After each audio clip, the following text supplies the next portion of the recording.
سوال ہے وسیم عیسیٰ صاحب ہیں راولپنڈی. انہوں نے کہا ہے کہ جی سینٹ انتخابات کے ٹکٹوں کی تقسیم کے معاملے میں نون لیگ اور پیپلز پارٹی نے سینئر رہنماؤں کو نظر انداز کر دیا ہے، جس کی بڑی مثال زبیر عمر اور رحمان ملک ہیں. کیا دونوں پارٹیوں نے اپنے سینئر رہنماؤں کو نظر انداز کر کے درست فیصلہ کیا ہے؟ یہ کمزوری کا باعث بنے گا یا مضبوطی کا؟ میں وسیم صاحب میری بنت میری ساخت میں تھوڑا سا نقص ہے. مجھے کوئی دلچسپی نہیں ہے کہ ان میں سے کون کمزور اور کون طاقتور ہوتا ہے. اور یہ آپ کے سوال کے جواب میں نہیں کہہ رہا. میری 28-29 سال کی کالم نگاری اس بات کی گواہی دیتی ہے. میرا اگر وہ کنسرن ہے کہ عوام مضبوط ہوتے ہیں یا کمزور ہوتے ہیں، ایک بات. دوسری بات یہ ہے کہ کسی کے ذاتی کاروبار میں مداخلت نہیں کیا کرتے. پیپلز پارٹی اور نون لیگ یہ میرے سیاسی ایمان کا حصہ ہے کہ they are not political parties. یہ چھابڑیاں ہیں، یہ ریڑیاں ہو سکتی ہیں، یہ خانچے ہو سکتے ہیں، یہ شاپنگ مالز ہو سکتے ہیں، یہ بڑے بڑے پلانٹس ہو سکتے ہیں، یہ ملز ہو سکتی ہیں. یہ پولیٹیکل پارٹیز، یہ گینگز ہو سکتے ہیں، یہ جتھے ہو سکتے ہیں، یہ لشکر ہو سکتے ہیں، یہ کچھ بھی ہو سکتے ہیں. میں قسم کھا کے یہ عرض کر سکتا ہوں پوری ذمہ داری کے ساتھ، یہ پولیٹیکل پارٹیز ہرگز نہیں ہے. اگر یہ پولیٹیکل پارٹیز ہوتی تو پاکستان آج یہاں نہ کھڑا ہوتا جہاں ہے. اور ایک بات میں پہلے بھی کہہ چکا ہوں، پھر کہہ رہا ہوں احتیاطاً، یہ جو مداخلتوں کا بلیم کرتے ہیں یہ کم ظرف ہی نہیں، جھوٹے بھی ہیں اور منافق بھی ہیں. کیسے ممکن ہے کہ ایک پارٹی واقعی پولیٹیکل پارٹی ہو اور جمہوریت کا راگ ہی نہ الاپ رہے ہوں، ان میں جنرلی جمہوریت موجود ہو، ان کی الماریوں میں کوئی اسکیلیٹن نہ ہو، انہوں نے کوئی لوٹ مارنا کی ہو، وہ نہ نالائق ہوں نہ کرپٹ ہوں، تو کون مداخلت کرتا؟ سوال ہی نہیں پیدا ہوتا. یہ مداخلتیں بھی ان کی اپنی پیداوار ہیں. وہ ہسٹری اٹھا کے دیکھ لیں. اب ہمارے اس طرح کے پروگرام میں تو اس بات کی گنجائش نہیں ہوتی میں پاکستان کی تاریخ یہاں بیٹھ کے دہرانا شروع کر دوں. اٹھا کے دیکھیں ان کی اوقاتیں آپ کو پتہ لگ جائیں گی. یہ ہیں کون؟ یعنی کوئی شرم آنی چاہیے. آپ ڈیموکریسی کی بات کرتے ہو، جمہوریت، جمہور سے نکلا. کمال جمہوریت ہے بھائی اس ملک کی. سر شاہ نواز کے بیٹے تھے ذوالفقار علی بھٹو، پھر ان کی صاحبزادیاں آئیں بھٹو صاحب کی، کے بعد بے نظیر آئیں، پھر ان کے شوہر نامدار تشریف لے آیا اور اب ان کا برخوردار ہے اور شادی ہو جائے بلاول کی تو آپ دیکھیں گے کہ 2-4 سال میں اگلا چیئرمین یا چیئرپرسن تیار ہوگا. اس کو اگر ڈیموکریسی کہتے ہو آپ تو پھر یہ پارٹیز ہوں گی. میں تو ان کو پولیٹیکل پارٹیز سمجھتا ہے نہیں. یہ ان کے دھندے ہیں، یہ گینگز ہیں. ان کے کاموں میں مداخلت کرنا، ان کو کوئی مشورہ یا کوئی بات، وہ جنرلی میرا خیال ہے کہ ہمیں گریز ہی کرنا چاہیے. تو باقی مضبوط ہوگی یا کمزور ہوگی، it's not my concern at all. Pakistan کے عوام کب مضبوط ہوں گے، ان کو کب عزت نصیب ہوگی، ان کو تو وہ بھی نہیں ملا جو مفت ملتا ہے. اکانومی تو چلو نا جی نہیں ہو سکی، بڑا ٹیکنیکل کام. عزت تو مفت ملتی ہے، وہ تھانے میں نہیں ملتی غریب آدمی کو، وہ کچہری میں نہیں ملتی،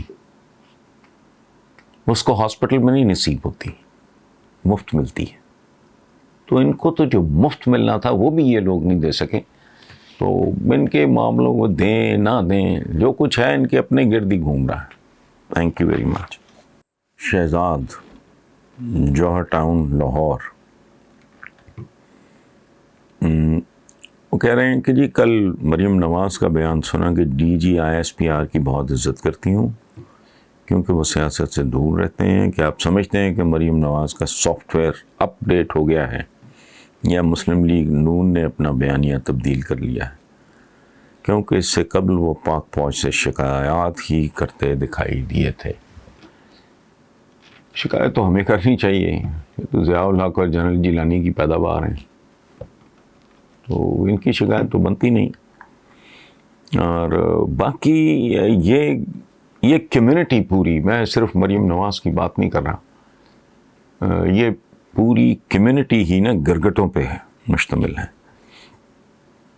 گرگٹ کے بارے میں مشہور ہے نا کہ وہ رنگ تبدیل کرتا ہے، تو ان کے بیان، ان کا سٹانس، ان کی سوچ، اندازہ لگاؤ آپ کس عمر میں نواز شریف صاحب نے کہا میں نظریاتی ہو گیا ہوں اور میں انقلابی ہو گیا ہوں، یا وہ اللہ کرو جا کے یار ان عمروں میں ہم میں سے کسی نے انقلابی ہونا۔ یا ایک مجھے ہلکا سا ایک دکھ ضرور ہے، میرا خیال تھا، اور کئی سال پہلے میں نے حالانکہ نام و نشان بھی نہیں تھا ان میں سے کسی کا اس وقت، میں نے کالم میں نا کچھ کردار بٹھائے کہ جی بلاول بھٹو، مریم، منہ سلائی فلانا، یہ آپس میں میٹنگ کر رہے ہیں اور یہ کہہ رہے ہیں کہ ہمارے بزرگوں نے جو کچھ کیا یا جو نہیں کر سکے وہ ہمیں اس پہ غور کرنا چاہیے۔ وہ اس طرح کی ایک فرضی، ایک خیالی قسم کی ایک میٹنگ کا میں نے نقشہ کھینچا، اور اس وقت میں سوچتا تھا کہ یار شاید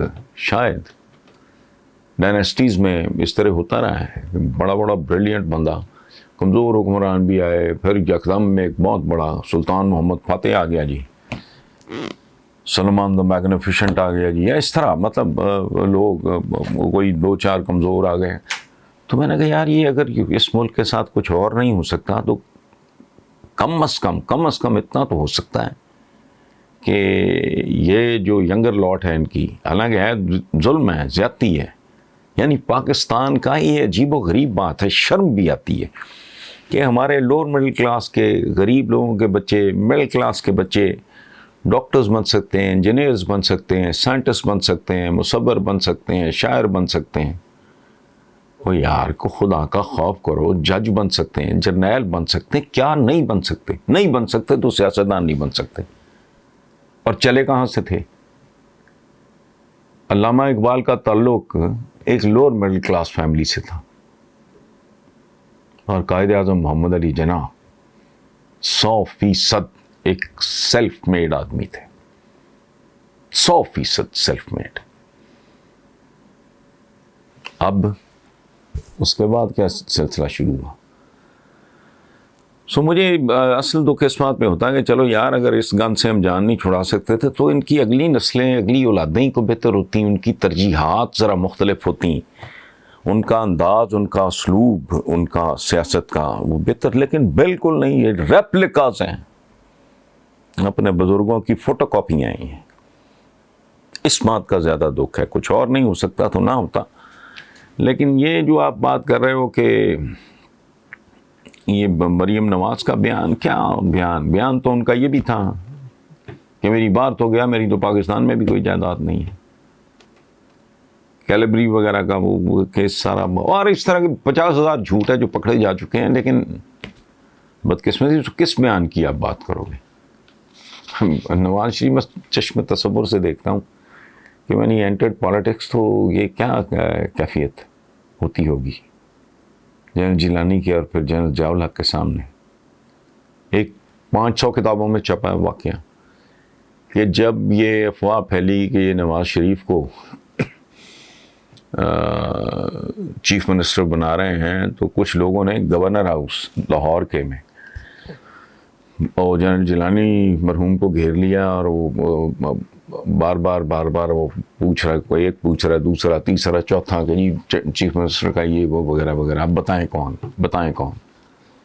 تو انہوں نے بیرے کو بلایا، نواز شریف صاحب ساتھ کھڑے تھے، انہوں نے بیرے کی پگڑی اٹھائی، اس کے سر سے پگڑ ہوتے ہیں اتنے، اور نواز شریف کے سر پہ رکھ دی۔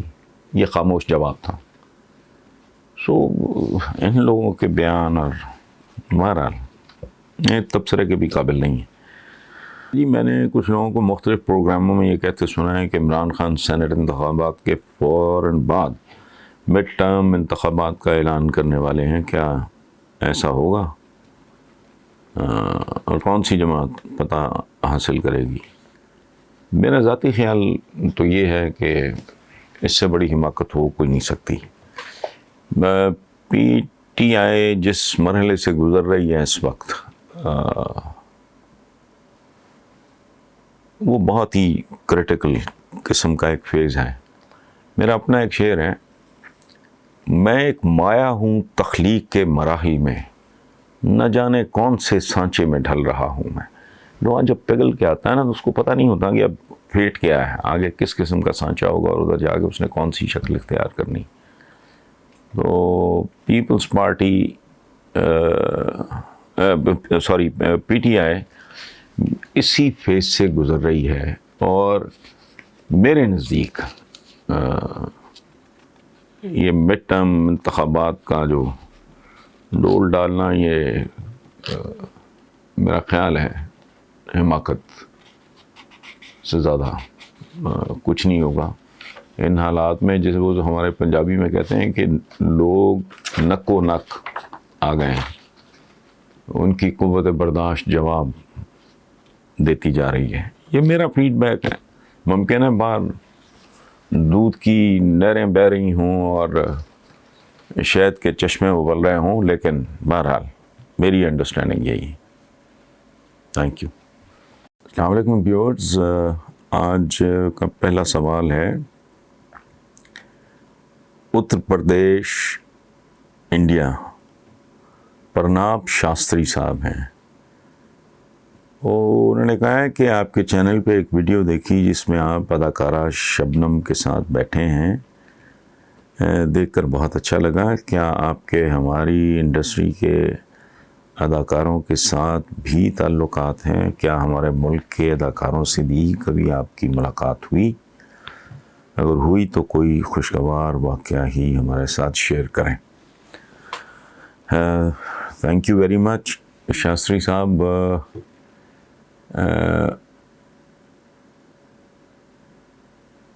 محترمہ شبنم کے ساتھ وہ پاکستان کی وہ میگا سٹار اپنے وقت پہ انہوں نے بہت طویل اور شاندار انہوں نے اننگ کھیلی.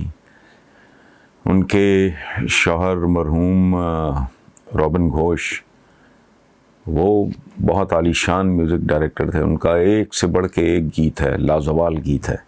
سو یہ کپل ہی بہت خوبصورت اور بہت کریٹیو اور بڑے لوگوں کا تھا. اچھا، سوال جو آپ کا انڈیا کے حوالے سے، تو میں ذاتی طور پہ سمجھتا ہوں، میں خدا نخواستہ کوئی کسی کو انڈر ریٹ نہیں کر رہا. میں ہندوستان کی جو ایک بہت ہی عالی شان شخصیت اور بہت ہی عالی شان خاندان سے تعلق، خود بھی انتہائی کریٹیو، پروز اور پوئٹری دونوں میں وہ تشریف لائے تھے. انہوں نے میری عزت افزائی کی.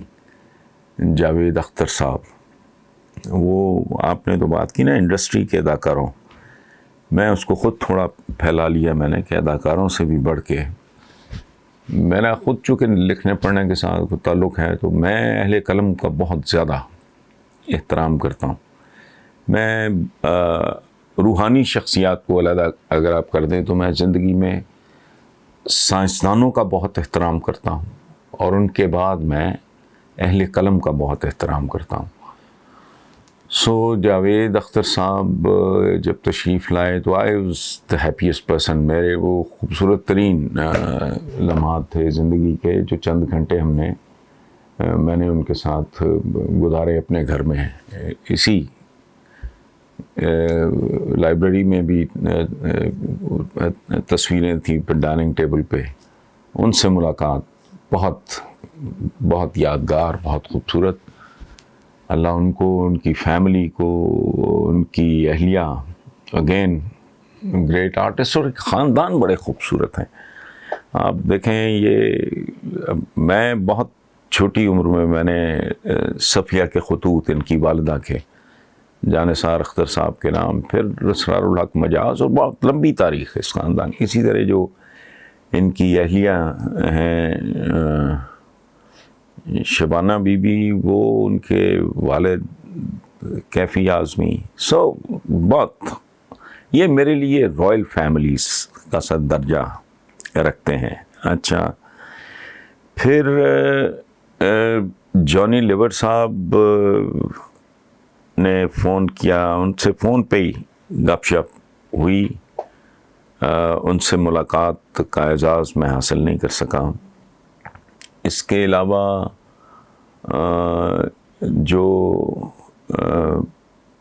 کچھ عرصہ پہلے ان کی ڈیتھ ہو گئی، بہت کمال کے آرٹسٹ تھے، ان کے ساتھ بھی ان کے کسی دوست نے میری ٹیلی فون پہ بات کرائی، اور بامبے جانے کی خواہش تھی میری زندگی میں، کوئی شاید ہی کوئی خواہش ہے جو میرے رب نے پوری نہ کی ہو۔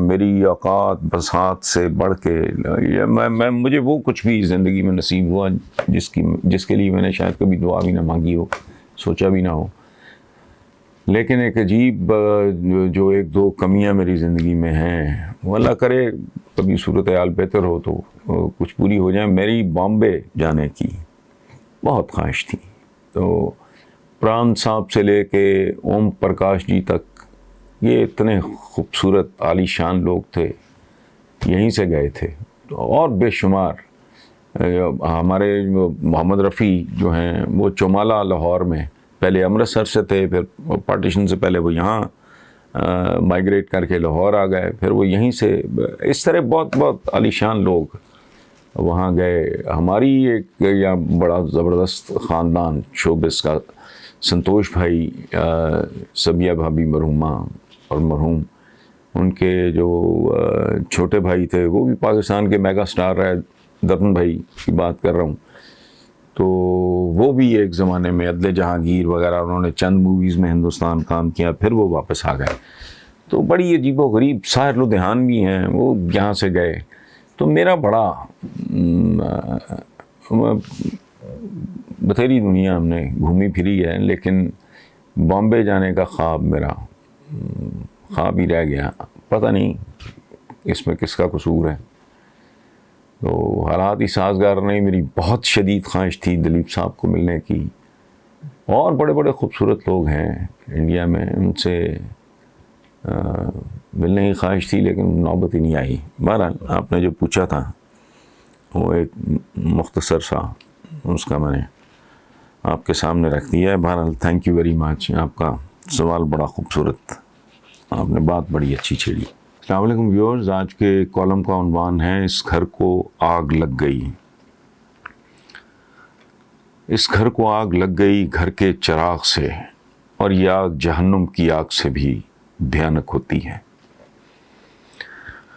ہمارے کیس میں تو یہ المیہ بھیانک ترین یوں ہے کہ ہمارے اجتماعی گھر یعنی پاکستان کے ہر چراغ نے آگ لگانے کو روشنی دینے پہ ترجیح دی۔ میرا ایک مرحوم دوست بڑے دکھ سے کہا کرتا تھا کہ ہم لوگوں کو دولت، طاقت، عزت اور شہرت ہضم نہیں ہوتی، کچھ کو ہیضہ ہو جاتا ہے، کچھ کو پیچش پکڑ لیتی ہے، یعنی اپنے اپنے انداز میں غلاظت اگلنے لگتے ہیں۔ اس سونی دھرتی کا کوئی ایک چراغ بتائیں جو آتش نمرود کا باعث نہ بنا ہو، لیکن افسوس ایسا ایک بھی نہ نکلا جس کے بارے میں کہا جا سکتا بے خطر کود پڑا آتش نمرود میں عشق۔ انتہا تو یہ کہ ہمیں کوئی ایسا پرندہ بھی نصیب نہ ہوا جو اپنی چونچ میں پانی بھر بھر لاتا اور آگ بجھانے کی کوشش کرتا، اور اگر کچھ ایسے احمق پرندے تھے بھی تو کسی تیسری قوت کی تلاش میں تھک تھکا کر اپنے اپنے آشیانوں کی طرف لوٹ گئے۔ اشرافیہ سے لے کر عوام تک کون سا چراغ تھا جس سے اس گھر کو آگ نہ لگی؟ جس کی چونچ تھی اس نے چونچ سے اس ملک کو نوچا، جس کا جبڑا تھا اس نے جبڑے سے اس ملک کے پرچھے اتارے اور پرخچے اڑائے۔ کس نے بخشا رب العالمین کی اس بخشش کو جسے ہم پاکستان کہتے نہیں تھکتے؟ کوئی ہے جو مجھے بتائے اور سمجھائے کہ یہاں پاکیزگی کہاں ہے؟ پاک کون ہے؟ بچھوؤں کی قطار جا رہی تھی کہ کسی مجھ جیسے بے وقوف نے پوچھا تم میں سے سردار کون ہے؟ ایک بزرگ بچھو نے فلک شگاف کہکا لگاتے ہوئے کہا، جس کی جمہوری دم پہ پیر رکھو، ہاتھ رکھو، وہی سردار ہے۔ ملک اقتصادی تختہ دار پہ ہے اور ہم سب سردار ہیں۔ ہم میں سے بھاری اکثریت سوداگروں اور کاروباریوں کی ہے۔ ہر ہم سرکاری اور غیر سرکاری آدمی کسی نہ کسی دھندے میں ملوث ہے۔ کسی کا بھائی، کسی کا بیٹا، کسی کا داماد، کسی کا سالہ، کسی کا قریبی دوست اس کا فرنٹ مین ہے اور پیچھے بیٹھ کے اپنا اثر و رسوخ استعمال کر رہا ہے۔ اور وہ مستقل قسم کا معزز بھی ہے کہ یہ ناپاک جمہوریت اسی قسم کی دلالانہ جمہوریت کی کھلی چھٹی اور اجازت دیتی ہے، کیونکہ یہی اس عوام دشمن جمہوریت کے حسن و جمال کی آخری انتہا ہے، اور جمہوریت ہی ماشاءاللہ بہترین انتقام ہے جو عوام سے لیا جاتا رہا، اب بھی لیا جا رہا ہے اور آئندہ بھی لیا جاتا رہے گا، کہ یہی کمیوں کی قسمت اور ہونی بھی چاہیے کہ جو اپنی عزت نہیں کرتا کوئی اس کی عزت کیوں کرے، جنہیں اپنی اولادوں کی پرواہ نہیں کوئی ان کی اولادوں کے بارے میں کیوں سوچے۔ خودکشی حرام نہ ہوتی تو میں کب سے یہ کارنامہ سر انجام دے چکا ہوتا، کیونکہ بری طرح تھک چکا ہوں۔ حالانکہ اللہ کا شکر میرا ذاتی مسئلہ کوئی نہیں، لیکن شاید میری تاریخ پیدائش ہی منحوس ہے، ہماری اور کسی تاریخ کا کوئی قصور نہیں۔ ہر بدصورتی پہ سوچتا ہوں کہ اخیر ہو گئی اور اب اس سے آگے کچھ نہیں ہوگا، لیکن ہر بار میرا ہر اندازہ ان سے منہ جا پڑتا ہے۔ انگریزی محاورے کا ترجمہ ہے بفرا ہوا بیل شیشے کی دکان میں۔ پاکستان ایک ایسی دکان میں تبدیل ہو چکا ہے جہاں ارنے بھینسے اور بیل نہیں، بدمست ہاتھیوں نے یلغار کر رکھی ہے۔ ہم وہ احمق بد نصیب ہیں جو اس وقت تک ریئیکٹ نہیں کرتے جب تک پانی سر سے نہ گزر جائے۔ نپ دا ایول ان دا بڈ والا محاورہ ہم نے سنا نہیں، اور سنا ہے تو سمجھا نہیں۔ لوگ جب تک ٹوٹے ہوئے چھتر کی طرح اپنی حدود سے تجاوز نہیں کر جاتے، ہمارے بڑوں کو عقل نہیں آتی۔ ایک زمانہ تھا civil servant, doctor, engineer, professor, دانشور، مفتی صاحبان، مولانا صاحبان، وکلاء کریم آف دا سوسائٹی سمجھے جاتے تھے۔ یہ سب پاکستان نامی اس گھر کے چراغ تھے، جنہوں نے مل جل کر گھر کو روشن کرنے کی بجائے اسے جلانے کا فیصلہ کیا، اور پھر تن من دھن کے ساتھ اس پہ عمل درآمد بھی شروع کر دیا، جس کی ایک معمولی سی جھلک آپ نے اسلام آباد ہائی کورٹ میں دیکھی۔ کیا یہ بھی یہود و ہنود کی سازش ہے؟ کیا یہ سب کچھ کسی اسلامی جمہوریہ اور پاکستان کی شان شان ہے؟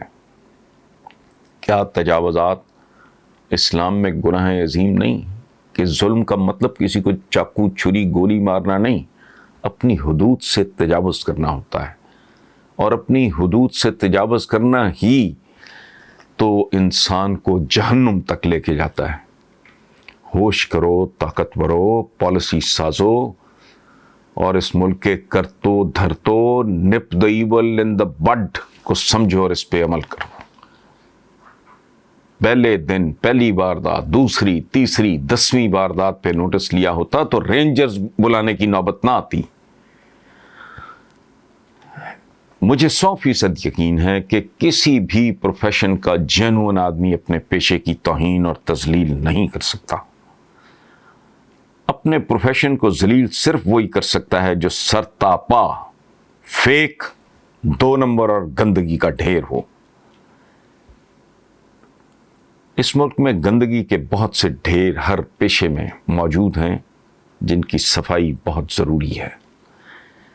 کسی میں اتنی جرأت اور طاقت کے گندگی کے یہ ڈھیر صاف کر سکے؟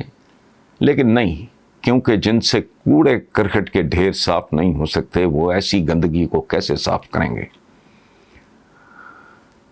میں جب کبھی بیرون ملک جاتا ہوں، میرے قریبی ضد کرتے ہیں کچھ اور دن رک جاؤ، تو میں کہتا ہوں یار میں کاکروچ ہوں، مجھے اپنا گٹر یاد آ رہا ہے۔ اس حسین ترین ملک کو گٹر بنانے کی کوشش میں مبتلا ہر شخص غدار ہے، اور اس کے ساتھ غداروں جیسا سلوک ہی ہونا چاہیے۔ لیکن جمہوریت سے لے کے تجارت و صنعت تک ہماری تو ڈیفینیشنز ہی تبدیل ہو گئیں. کون کہاں ہے اور کیا کر رہا ہے، یہ ایک ملین نہیں، بلین نہیں، ٹریلین ڈالر سوال ہے جس کا جواب نہ ڈھونڈا تو عذاب الہی کی تیاری کرو کہ اس کا تو پرومو دارالحکومت اسلام آباد میں چل بھی چکا ہے. اس گھر کو آگ لگ گئی گھر کے چراغ سے. بریگیڈ، میرا مطلب ہے فائر بریگیڈ، کہاں ہے؟ تازہ ترین خوشخبری، نوٹوں کی ویلیں، جمہوریت کا رقص اور بے حیائی کے گھنگرو، وکالت سے سیاست تک سب کچھ زندہ باد.